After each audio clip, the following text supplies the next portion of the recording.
Salut tout le monde, c'est E-Tech et aujourd'hui j'ai échangé mon Galaxy S8 pour retourner sur un iPhone 7.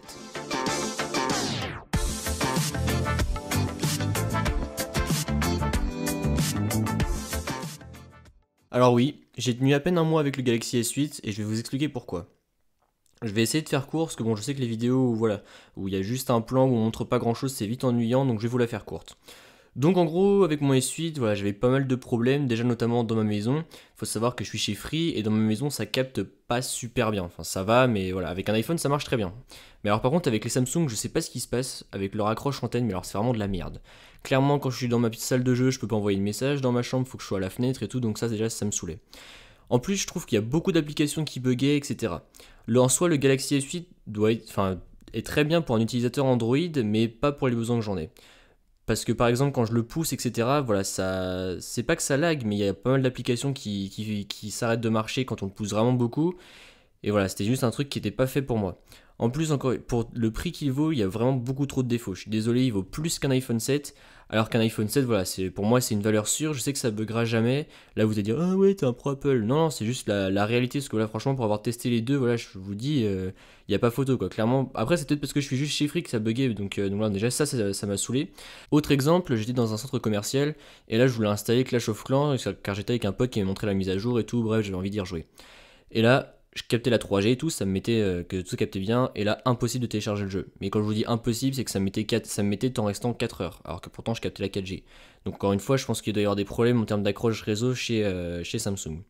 Après, encore une fois, il est bien. Alors par contre, un bon point sur la S8, ce que beaucoup ont critiqué, mais qui m'a pas dérangé, c'est le capteur d'empreinte digitale.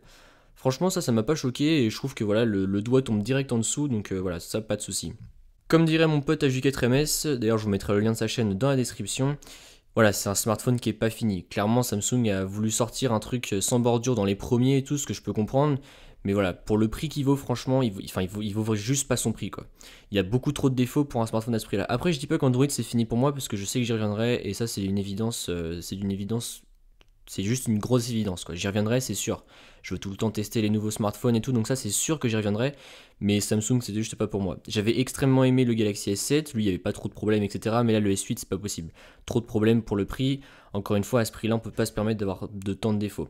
Là, je suis de retour avec un iPhone, donc voilà, en fait, sur le bon coin, j'ai pu l'échanger à un mec. Donc voilà, donc là j'ai un iPhone 7 128 Go que j'ai changé contre mon S8 64 Go et voilà, franchement, il marche nickel. En plus, l'iPhone du mec était dans un état irréprochable. Mon Galaxy S8 étant donné qu'il était quasiment neuf. Mais du coup, voilà. Après, autre chose, c'est que j'ai quand même pas mal d'accessoires Lightning, donc du coup, voilà, j'avais commencé à acheter des trucs USB-C. Bon, du coup, j'en ai toujours pour mon prochain smartphone Android qui sera sans doute USB-C, si jamais j'en prends un. J'avais une coque comme par exemple celle-ci qui est très jolie. J'avais un dock Belkin, j'ai pas mal de choses. Mais encore une fois, ce qui m'a vraiment poussé à échanger, c'est qu'il y avait beaucoup trop de défauts pour son prix. Après, vous pouvez maintenant le trouver dans les 500 €, j'ai vu l'autre fois avec une promotion. Donc là, vous pouvez le prendre si vous voulez, mais personnellement, moi, je sais pas un smartphone que je vous recommanderais.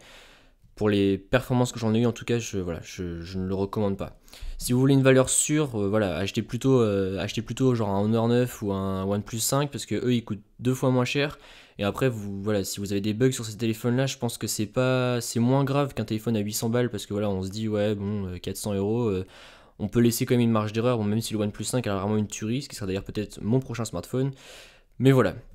Deuxième chose et dernière chose de la vidéo, voilà, je vais vous dire que je vais sans doute vous montrer ma tête dans pas longtemps, donc voilà, c'est juste pour vous prévenir, parce que j'allais pas faire une vidéo directe, salut je vous montre ma tête, non je vous préviens, voilà, dans le futur, dans les prochains jours, prochaines semaines, certainement je vais vous montrer ma tête, parce que voilà, je pars cet été aux États-Unis et je pense faire un vlog et changer un peu de style de vidéo, juste pour les vacances, hein. Après je resterai sur de l'high-tech, mais voilà, c'est pour ça que je vous indique que je vous montrerai peut-être ma tête. Bon voilà, j'ai essayé de faire court, au final ça fait déjà 5 minutes de vidéo, mais voilà, c'est les arguments pourquoi je suis retourné sur un iPhone et pourquoi j'ai échangé mon Galaxy S8. Donc voilà, j'espère que cette vidéo vous a plu, qu'elle n'a pas été trop chiante. Encore une fois, je suis désolé, je montre pas encore ma tête, mais voilà, c'est pour ça aussi que je voudrais montrer ma tête plus tard. Pour les résumés de keynote, etc., je vous montrerai ma tête et ce sera beaucoup moins chiant que de regarder un carton d'iPhone 7. Donc voilà, c'est tout pour cette petite vidéo, j'espère qu'elle vous a plu. C'est le cas comme d'habitude, pouce bleu, n'hésitez pas à me suivre sur les réseaux sociaux qui se trouveront en description et à vous abonner. Allez, salut!